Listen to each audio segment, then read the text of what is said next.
Hello friends, कैसे हो आप। उम्मीद करता हूँ आप अच्छे ही होंगे। एबी पढ़ाई पर आपका फिर से स्वागत है। आज क्लास 12th का हम एक नया चैप्टर पढ़ेंगे जिसका नाम है केमिकल काइनेटिक्स। केमिस्ट्री का केमिकल काइनेटिक्स, रासायनिक बलगतिकी। पहले 12th क्लास में पूछी जा सकती है कि केमिकल काइनेटिक्स क्या है। पहले डेफिनेशन पूछी जा सकती है केमिकल काइनेटिक्स क्या है। ये जो काइनेटिक्स वर्ड है ना, काइनेटिक्स शब्द एक ग्रीक शब्द है जो किनेसिस से बना है। किससे बना है? किनेसिस, जिसका अर्थ होता है मोशन अर्थात गति, जिसका अर्थ होता है मोशन या गति। काइनेटिक्स की डेफिनेशन है, काइनेटिक्स में जो काइनेटिक्स वर्ड है किससे बना है? किनेसिस से, जिसका अर्थ क्या होता है? मोशन अर्थात गति। यहां से डेफिनेशन लिखें तो काइनेटिक्स क्या है? एक केमिस्ट्री की एक ब्रांच है। किसकी? केमिस्ट्री की एक ब्रांच, रासायनिक विज्ञान की एक शाखा है, केमिस्ट्री की एक ब्रांच, जिसमें तीन चीजों का अध्ययन किया जाता है। अभिक्रिया का वेग, रेट ऑफ रिएक्शन, अभिक्रिया का वेग जिसको बोल सकते हैं रेट ऑफ रिएक्शन। दूसरा, वेग को प्रभावित करने वाले कारक, फैक्टर्स,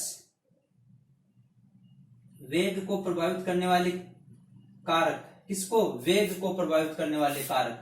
अभिक्रिया के वेग को कौन कौन से चीज प्रभावित करेंगे? अभिक्रिया के वेग को प्रभावित करने वाले कारक। तीसरा, मैकेनिज्म क्या है जो रिएक्शन हो रही है, रिएक्शन की मैकेनिज्म क्या है? क्रियाविधि, अभिक्रिया की क्रियाविधि।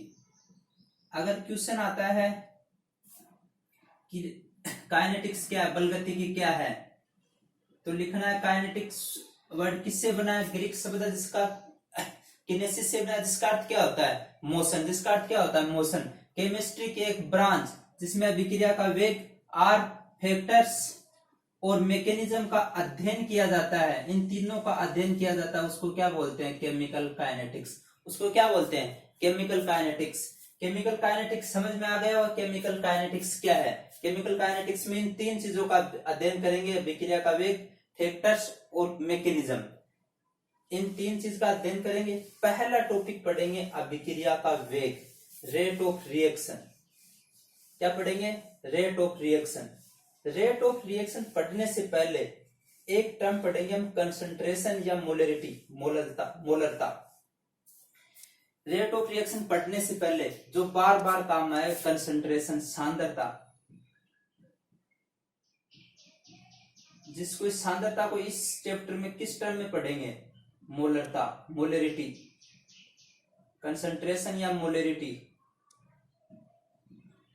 मोलरिटी। अब मोलरिटी क्या होती है? मोलरिटी, रिएक्शन पढ़ रहे हैं केमिस्ट्री। मोलरिटी होती है मोल, कोई भी पदार्थ है उसके मोल अपॉन वॉल्यूम लीटर में। किसमें? लीटर में, अपॉन वॉल्यूम। यहां से ये तो क्या है? एन तो क्या है? मोल, नंबर ऑफ मोल। एन क्या है? आयतन। अगर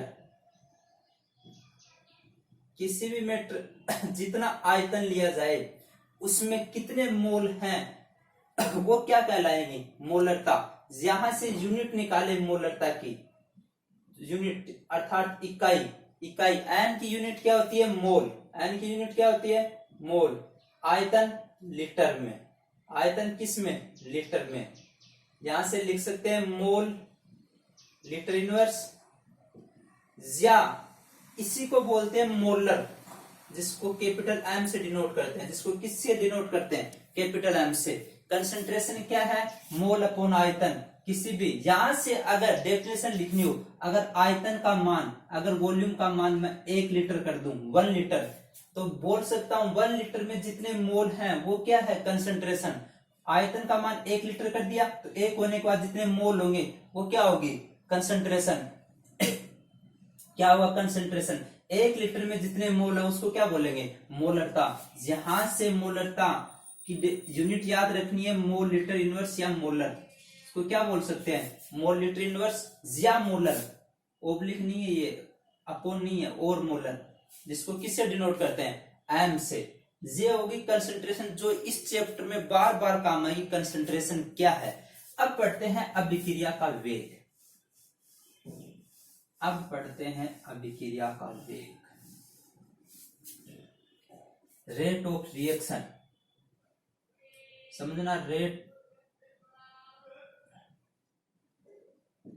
ऑफ रिएक्शन, अभिक्रिया का वेग।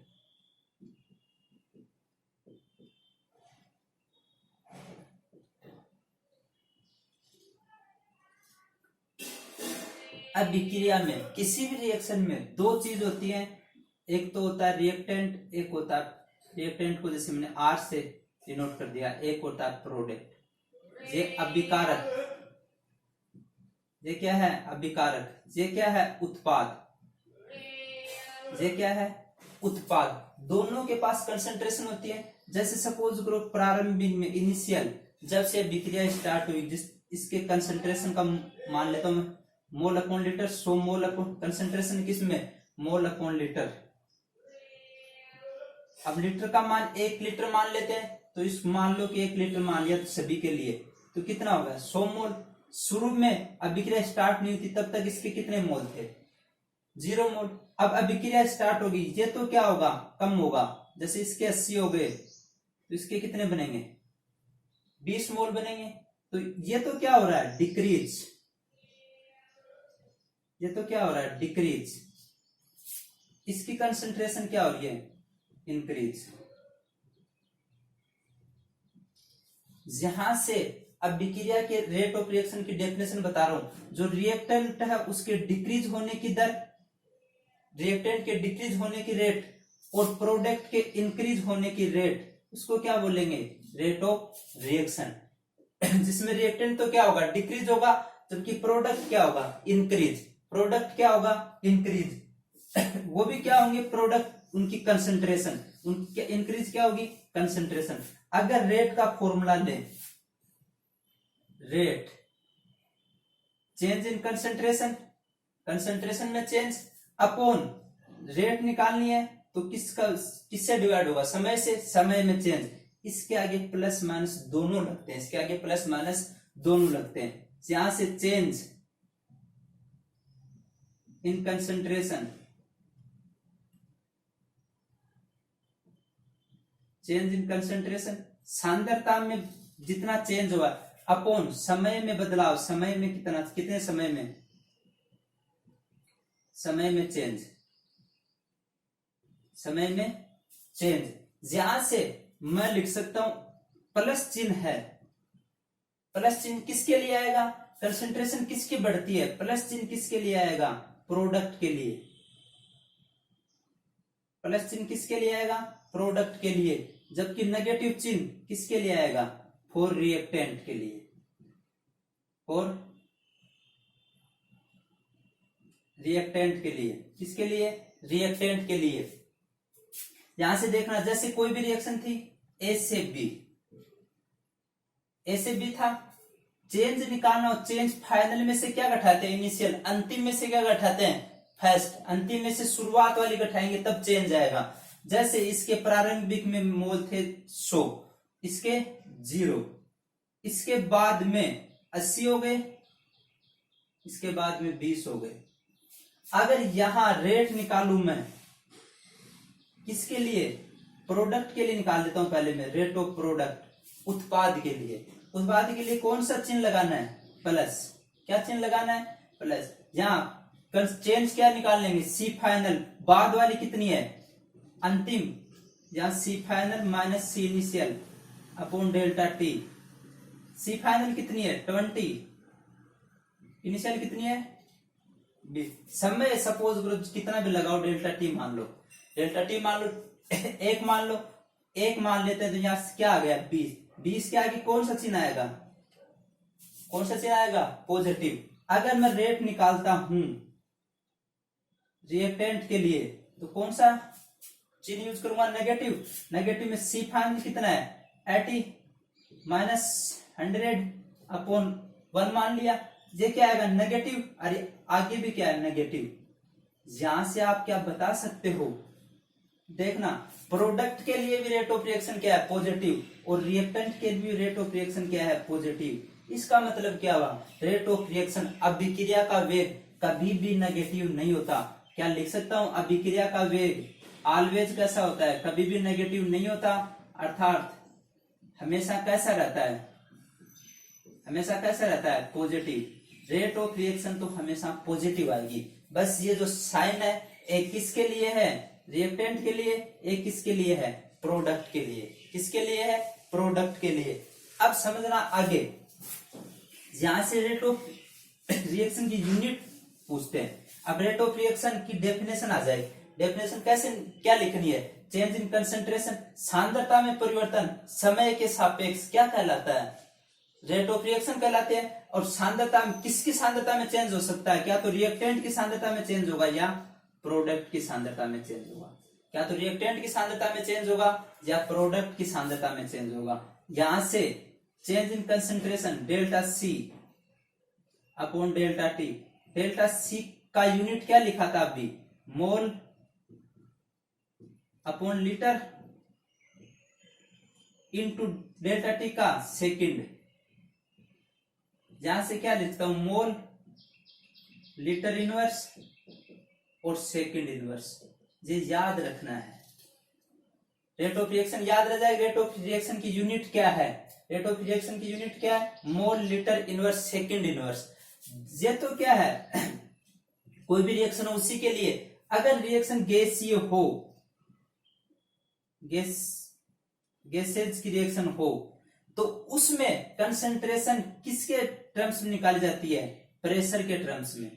किसमें कंसंट्रेशन, किसके टर्म्स में, पार्शियल प्रेशर के टर्म्स में, पार्शियल आंशिक प्रेशर के टर्म, आंशिक दबाव के टर्म में। तो यहां से यहां क्या लिखेंगे, delta P upon delta T.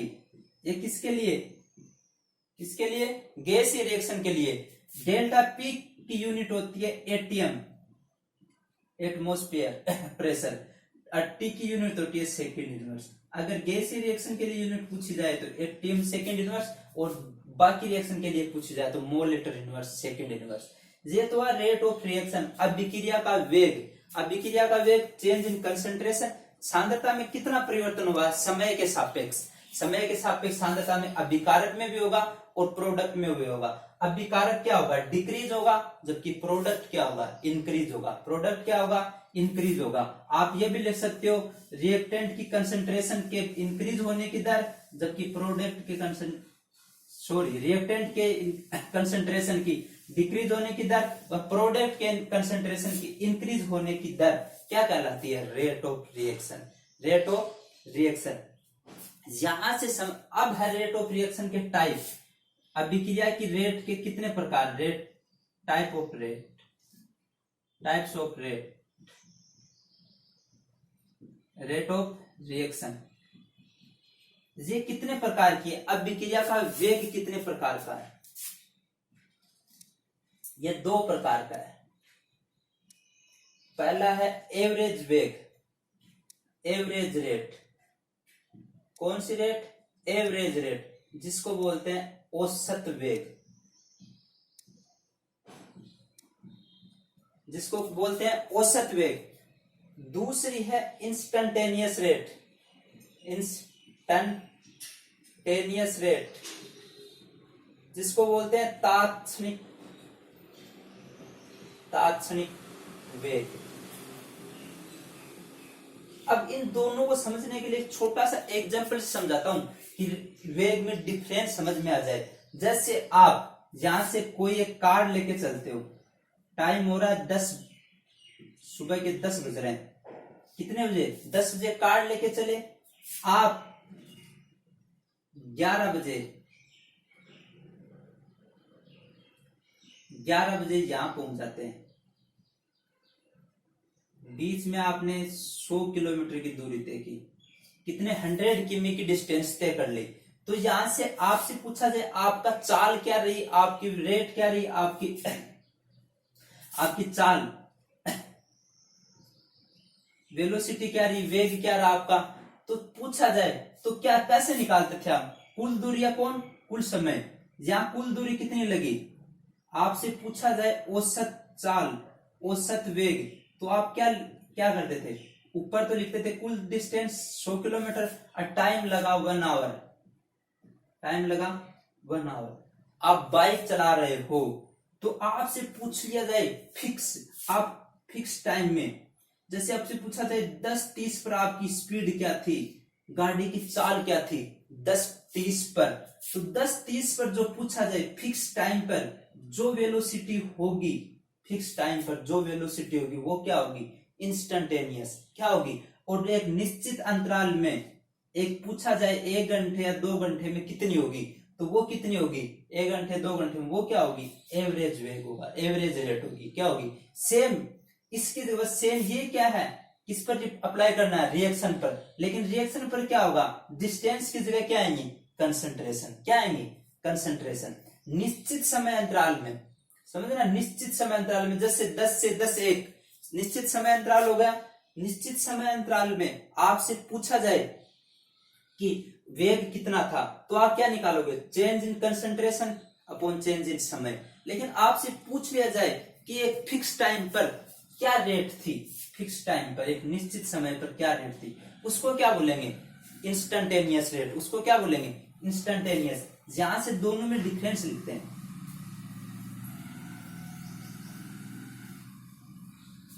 यहां से पहला एक निश्चित समय अंतराल होगा, टाइम डिफरेंस कांस्टेंट होगा, निश्चित समय अंतराल, टाइम डिफरेंस फिक्स होगा।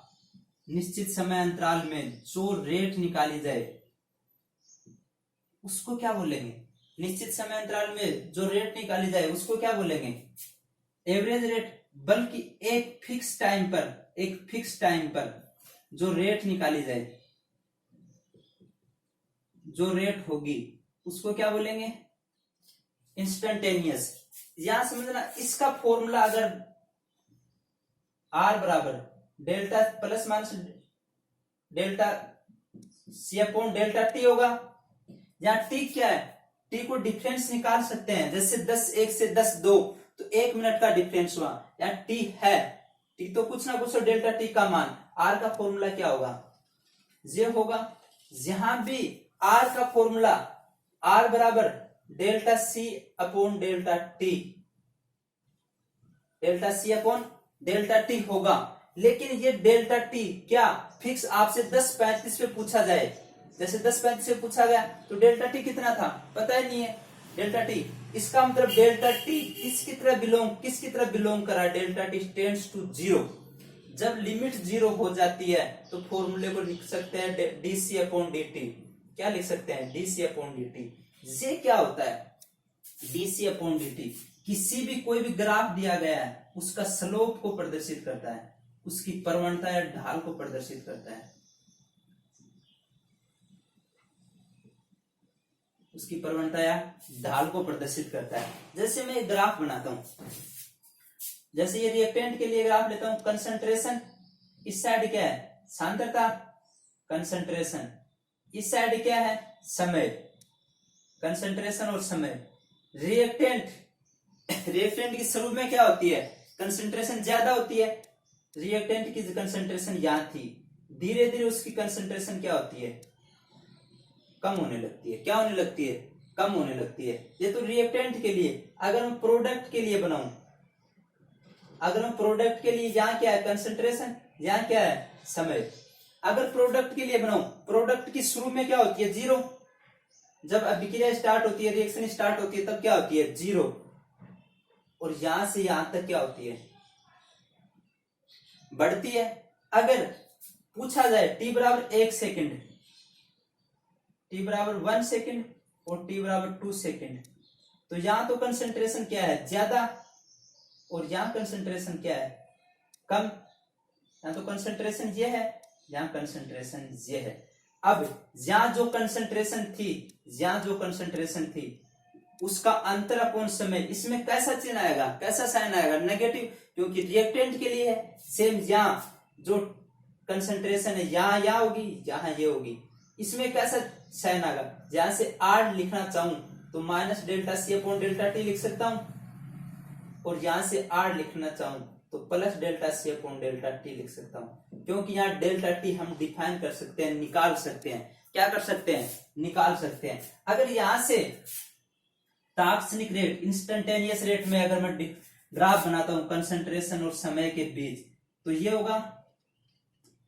अब आपसे पूछा जाए t बराबर 10 सेकेंड, सपोज करो 10 सेकेंड पर यहां पर आपको क्या निकालनी है? रेट। अब डेल्टा टी तो निकाल नहीं सकते, डेल्टा टी नहीं निकाल सकते, तो डीसी बाई डी टी इस ग्राफ पर एक रेखा खींच जाती है जिसका स्लोप निकाला जाता है। क्या निकाला जाता है? प्रवणता, ढाल निकाली जाती है।